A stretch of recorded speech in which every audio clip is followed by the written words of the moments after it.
Hello everybody, my name is Temi Banjo, a beauty and a lifestyle blogger right here in Lagos, Nigeria. So I have put together some beautiful, luscious, mouth-watering meals and it's titled Nigerian Keto Meals. So if you have been wanting to go on a keto diet for the longest time but don't have ideas of what to eat, I have put together some good meals for you that you can dig into.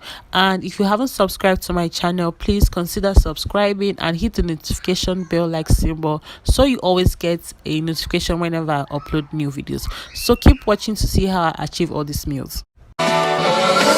I have some clean prawns and shrimps here, so I'm just going to spice it up by adding some salt, some Cameroon pepper, ginger powder, garlic powder, half a seasoning cube, and some sesame oil, some soy sauce, and I'm just going to give this a very good mix.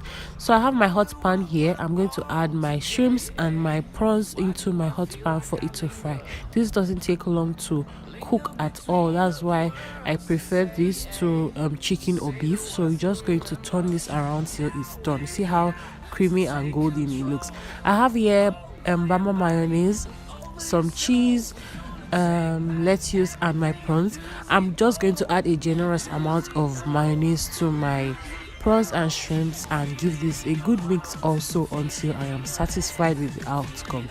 I'm going to take my lettuce now and lay it down while I put some cheese on it, and then add my shrimps and prawns onto this lovely batter. I mean, this is my shawarma. It goes in so well. This is a good way to sneak in some vegetables into your diet. You won't even notice you are eating so much vegetables. So this is it. Next, I have my okra here. I like to cut my okra this way rather than grating it, because if you grate it, you are going to end up having it the liquidy or the drawing type. And for this type of food you want to make, you don't want it to look that way. So I'm just going to give it some extra chopping. Right here I have some pomo, I have meat, I have stockfish, clean prawns and shrimps, and I also have some pepper. This is rodo, the hot spicy one. So I'm just going to pour my pepper into a cooking pot, my shrimps and prawns, my pomo, my stockfish, then the beef. I know this is supposed to be a seafood okra, but I just saw the meat staring at me, so I had to just take it along with me. So I'm spicing up my food with some salt, pepper, and seasoning cube. I'm going to give this a good shake or a good mix.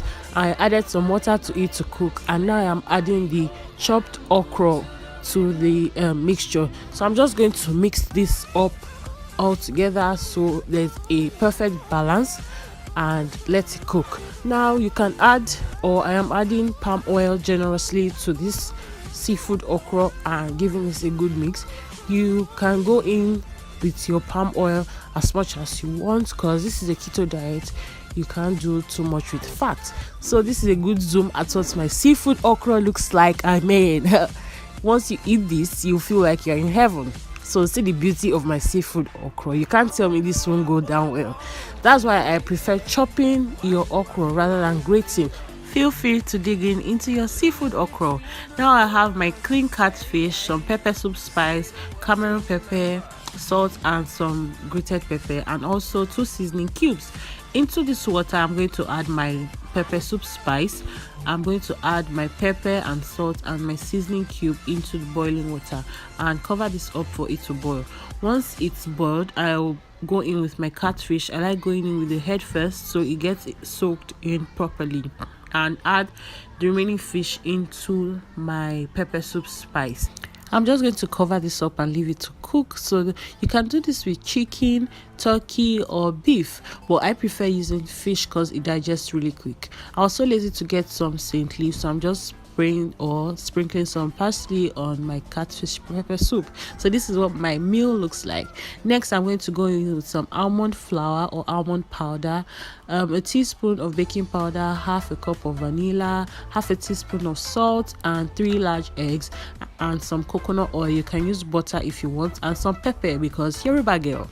Next, I'm going to put some sweetener into the shake and mix this really good, like give it a good beat. Next, I'll add some water to it because the consistency I had was too thick, so I'm just going to keep on mixing this until there is no lump in it. I like to use this bottle because it has a pointed tip. I'm just going to transfer the mixture into this bottle so my application or whatever I want to do can be easier for me. I'm just going to cover this up and pour it into my hot pan. I already sprayed some oil into my hot pan, coconut oil, and this is how it looks. This is a pancake. I'm just going to try and open up the sides to see if it's dry enough for me to flip it over. I'm not a professional at this. My flipping is so bad, I had to use an assisted spoon to flip, so I'm not going to show you. This is what it looks like being flipped. I'm doing this, or I'm going to be repeating this until until the mixture is finished. So this is what my pancake looks like. You can have this for breakfast, you can have this as lunch, you can have this scrambled eggs, bacon, sausage, and there are syrups that are keto compliant, so you can also look out for those and have them. Next, I'm going to add some pepper, ginger powder, garlic powder, some crayfish, some Cameroon pepper, 2 covers of apple cider vinegar, a seasoning cube, some salt, and some coconut oil. And this is my clean tilapia fish. I'm going to go in with this mixture on my tilapia fish and add it generously to it. The seasoning couldn't get into the fish, so I'm going to use a knife to cut in between the fish so I can sneak in some seasoning or some spice into the tilapia fish. So I'm just going to use my knife to push it in and do the same thing to the other side of the fish.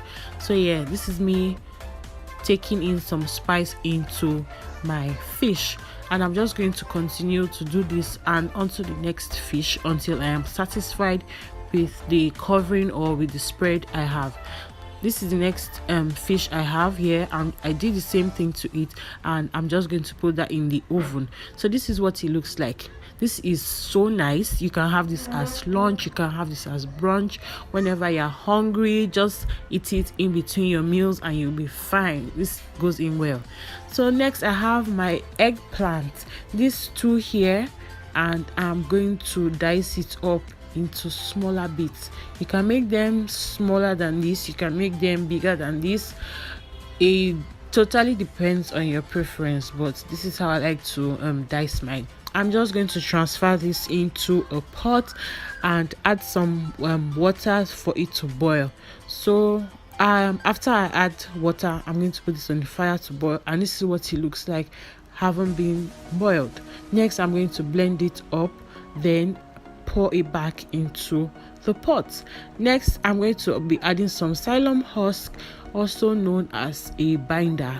This is what I'm going to use this is what is going to bind my eggplant together so it can form as a mold, and I'm just going to keep turning until I am satisfied with the mixture or with the consistency I have or I get with my eggplant. So whenever you hear people say eggplant amala, does it look any different? No, honey, like it's so good and it tastes like amala. So my swallow lovers, there, you are not left out. This is the finished look of my eggplant amala.